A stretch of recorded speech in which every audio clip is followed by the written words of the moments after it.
Standart shakl. Standart shakl nomi. Standart shakl bu bizlarga berilgan ulug'roq sonni o'zlarimizga o'ng'ayliroq aytib yozish. Masalan, yana tushunib olishlaringiz uchun bir sonni ko'rsataman. Bizlarga berilsa, mana shuning son. Bu narsani necha bu deb so'rasam, даже o'qish ham qiynalasizlar. Qiynalmaysizlar, bilasizlar, lekin aytish uchun ham baribir nollarni sanash kerak bo'ladi. Yo bo'lmasa, odini bilishing kerak bo'ladi. Millionmi, milliardmi? Ana o'sha narsani sal bizani aytishimizga, ishlatishimizga osonroq bo'lishi uchun standart shaklda yoziladi. Standart shakl nechik bo'ladi? Bir qaragandan tushunishi oson narsa aytib yozib olish bo'ladi.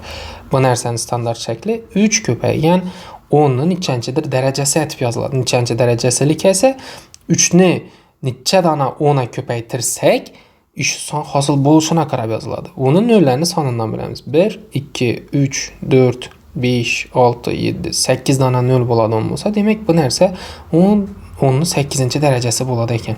Ana shu narsa standart shakl deyiladi. Keyin standart shakl faqat butun sonlar bilan gamaydi. Sizlar standart shaklni har xil versiyada berish mumkin. Masalan, 2, 4, 5, 7, 8, 3 degan sonni berdi, yana ishora virgul qo'ydi. Shu narsani standart shaklda yoz dedi. Standart shaklda yozishimiz uchun bir dona qoida bor. Bize yozadigan standart shaklimizni birinchi bo'laki, ya'ni ina ko'paytma, ina bunda ko'rsating, ish ko'paytmamiz birinchi bo'laki bir xonadan keyin virgul turgan son bo'lishi kerak. Lekin u xona 0 bo'lmasligi kerak. Masalan, biz hozir shu narsani yozadigan bo'lsak, demak buni bir xonadan keyin yozsak, ina bu yerda yozishimiz kerak ekan virgulni. Yozamiz.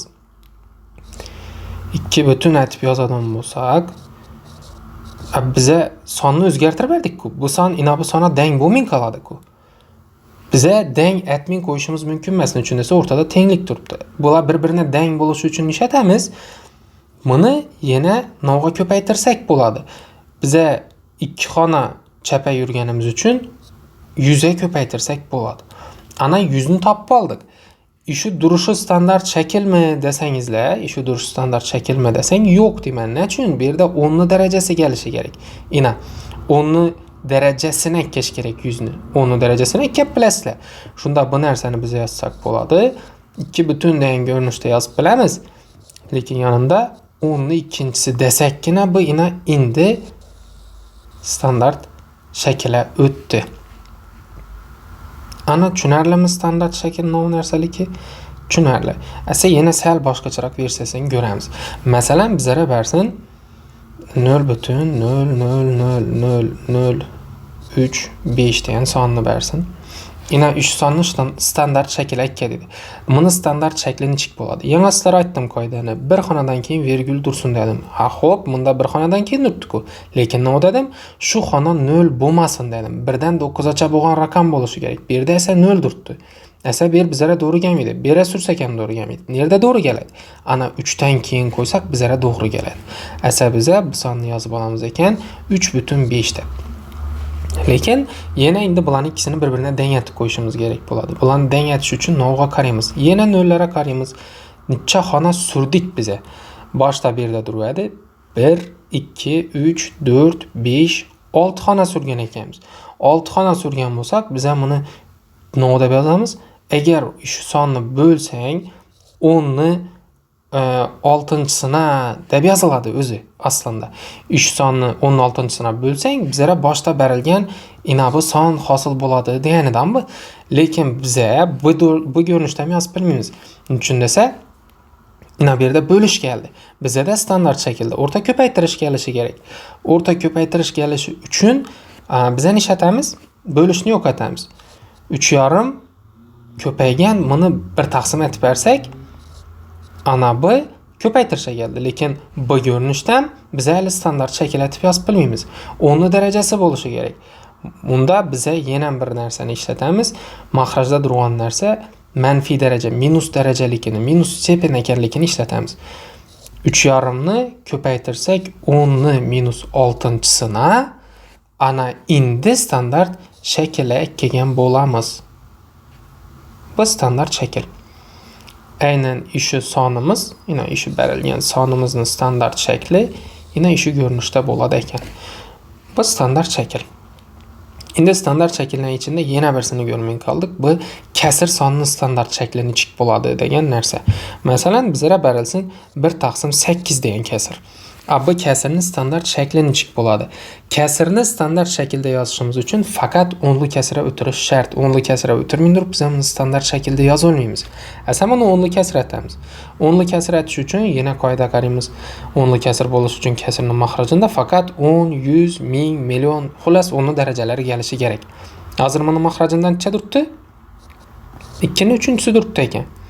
2-nin 3-cüsü durdu ekan. Amma nə onu köpəytirsək bu 10'a gəladi. Əlbəttə 5-nin 3-cüsü nə? Şunda bizə surətən 5-nin 3-cüsünü bərabərimiz. Ana bizə də 5-nin 3-cüsü təqsim 10'nin 3-cüsü deyən нәрsə gəldi. 5-nin 3-cüsü köpəyən 10'nin 3-cüsünü yenə bizə nə oda yazıb biləmiz? 5'nin 3-cüsü köpəyən 10'nin minus 3-cüsüdür. Bu standart şəkilə gəldimi ilə işi duruşu? Qaydalar doğru. Yine son durdu, yine köpəytmə durdu dərəcəsinə yazdıq, 10 dərəcəsində gəldi. Lakin yenə nə xata? Birinci yazılan sanımızda dərəcə balıq xata. Birinci yazılan sanımızda dərəcə bulmaslığı gerek. Onu işinətib yayılğan versiyalara əkəlişimiz gerek buladı. Əsə bizə bunu 5'nin 3-cüsünü 125 dəb yazıb alamız. Köpəyən 10'nun minus 3-cüsü. Ana indi bu standart şəkil əməslikini vücud üçündə izlə. Nə üçün? Bir də 3 dana xana durdu. Bizə də qayda boyunca bir xanadan keyin vergül duruşu gerekədi. Demək, bizə bu nərsəni yazıb alamız 1,25 dəb. Lakin 1,25 125-ə dəng emas ki. Şu üçün biz bunu 100'ə köpəytirsək, ana 125'ə dəng boladı. Keyin özünün yanında 10'nun minus 3-cüsü dururdu. İndi 10'nu neçənci dərəcəsi ekənlikini tapmasaq buldu. 1,25 köpəyən 100 degənimiz bu 10'nu kvadratı bolsa, 10'nu minus 3-cüsü durğan bolsa, demək bu duruşumuz 1,25 köpəyən 10'nu minus 1-cisini minus 1-cisini bərədəykən anamınam standart şəkilə əkəldik.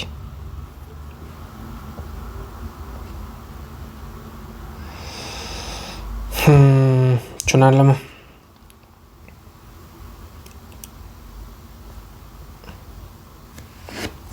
Keyin misallarını görsək, neçik nərsələn bərk qopdu.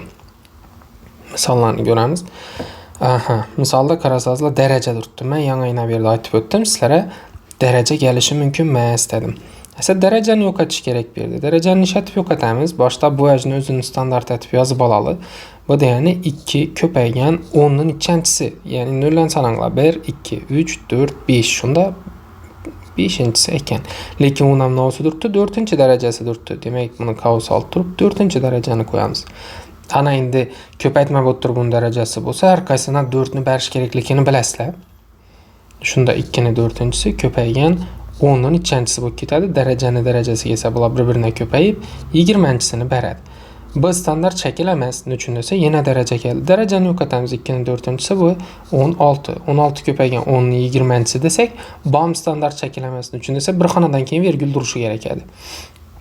Əsə bu nərsəni bizə yenə yazamız. 1,6 köpəyən 10 dəb. Bu yazğan nərsəmiz, xəli işi yazğan nərsəmiz. İna bunu özü nə deyik? Ki, buna nə köpəytdirədi? 10'nu 20-cisi köpəytdirədi. Kim bizə bunu yazsaq buladı ikən nə o dəb? 1,6 köpəyən 10'nu 21-cisi dəb. Ana standart şəkilə gəldik. Keyin bir də neçik nərsə bərgən. Bir də 10'lu kəsirin dərəcəsi vergən. 10'lu kəsirin dərəcəyə götərib alamız. Bu üçün əldə adlı kəsir etib yazıb anla. Ya bulmasa standart etinlə. En zor variantı şu. Dərəcəyə qaramin durumlardan standart etib alınla üçün 3 köpəyən 10'nun içəncisi. Vergüldən keyin xanalarını sanıyımız. 1, 2, 3. Şunda 10'nu minus 3-cüsü bolan axır. Bizə arqağa yerdik ki. Ana işinin nərsə gələdəykən keyin buna neçəncisi durdu? 3-cüsü durdu. Bu nərsəni yankı üçün türgəmini etib özləri iz işləyinlə 3'ün 3-cüsü köpəyən 10'un minus 9-cüsü etib. Keyingisinə qarayımız yenə minus dərəcə gəbdi. Minus dərəcə gəlsəm bizlərə farkı yox. Minus nərsəni pəsə düşürüb əriş gereklikini biləmiz. Lakin onun əldən ina bu sanını özünün standart etib adalı. 4 köpəyən 10'nu 3-cüsü ekən bu. Şunu minus 2-ci dərəcəsi durdu ekən. minus ikkinchi darajani har qaysini berib chiqadigan bo'lsak, 4 ni minus ikkinchisi ko'paygan 10 ni minus 6-si keladi.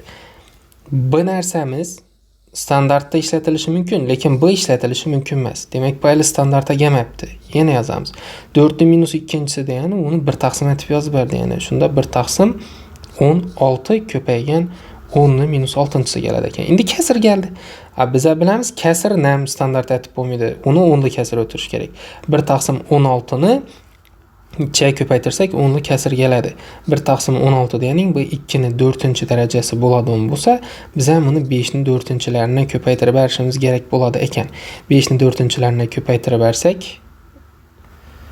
5 ni 4-larini ko'paytirib berib, yonida 10 ni minus 6-sini yozamiz. Bom bo'ladi ekan.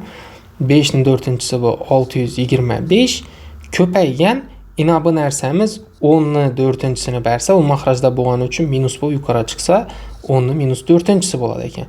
Hozir biz shu yozib olgan narsamiz hali faqat ina ish qismi. Buni ko'paytirib turadi. 10 ni minus 6-si ko'paytirib turadi. Ko'paytiramiz 10 ni minus 6-sini.